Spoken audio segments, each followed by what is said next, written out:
The gentleman from Kentucky, Mr. Massie, for 5 minutes. Thank you, Madam Speaker. Congress created the Department of Justice.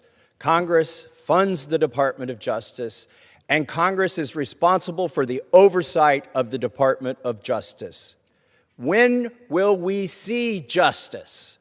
I'll tell you what I've not seen. I've not seen any arrests from the revelations in the Epstein Files, over 3 million documents describing horrible things, describing unspeakable things, so much of it redacted. Over 24 people have resigned, CEOs, members of government worldwide, but I haven't seen any arrests or investigations here in the United States from this Department of Justice. Prince Andrew, Duke of York, who has since been stripped of his royal titles due to his affiliation with Jeffrey Epstein, has been arrested. Peter Mandelson, who previously served as UK's ambassador to the United States, resigned in disgrace from United Kingdom's House of Lords and the Labour Party, and he's been arrested. Former Prime Minister of Norway, Torbjørn Jagland, has been charged. But we don't see any charges, arrests, or investigations in the United States. What do we see? We see our FBI director celebrating in the locker room at the Olympics overseas. It's fine to be proud of this country, but we should be proud of this country because we have a system of justice that works, and yet we do not. Who are the men that should be investigated? I'll name them right here. Leon Black. You don't even have to see past the redactions to see that this man needs to be investigated. Jess Staley, accused of terrible things. It's right there in the files. Why is he not being investigated? And Leslie Wexner.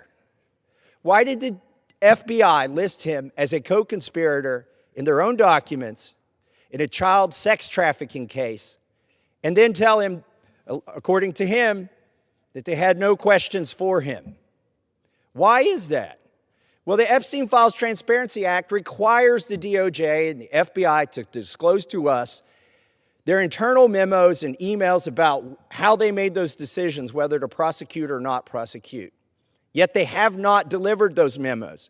And we still don't have the memos and documents and emails from 2008 to explain why Jeffrey Epstein was given such a light sentence in what would have been an open and shut case of child sex trafficking, which allowed him to go back and recommit these terrible crimes, create hundreds of more victims, and ensnare so many other people in his conspiracy. Where are those documents that describe those decisions? We need justice.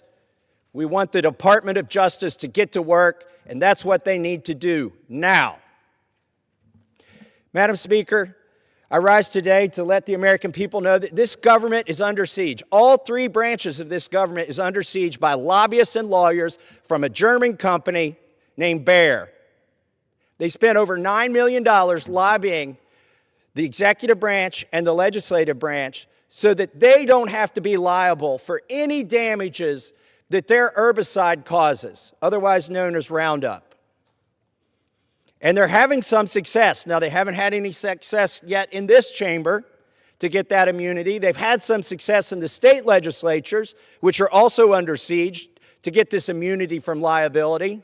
Look, the Constitution guarantees people a trial if they've been harmed. Why are we contemplating going against the Constitution? The Attorney General has opined favorably for this German company in front of the Supreme Court about getting rid of any liability that they should have for any damages.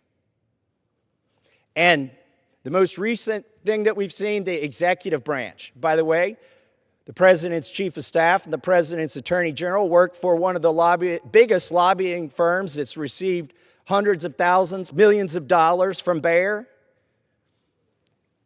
And maybe that's why we've seen an executive order that says that the production of this chemical from this German company is a national defense priority. And we know why they're doing that. It's to keep them from having any liability. Everybody in this country deserves their day in court. This is wrong. We shouldn't succumb to the lobbyists, not in the executive branch, not in the judicial branch, and certainly not here in Congress, and not in the state legislatures, but there's a lot of money at play.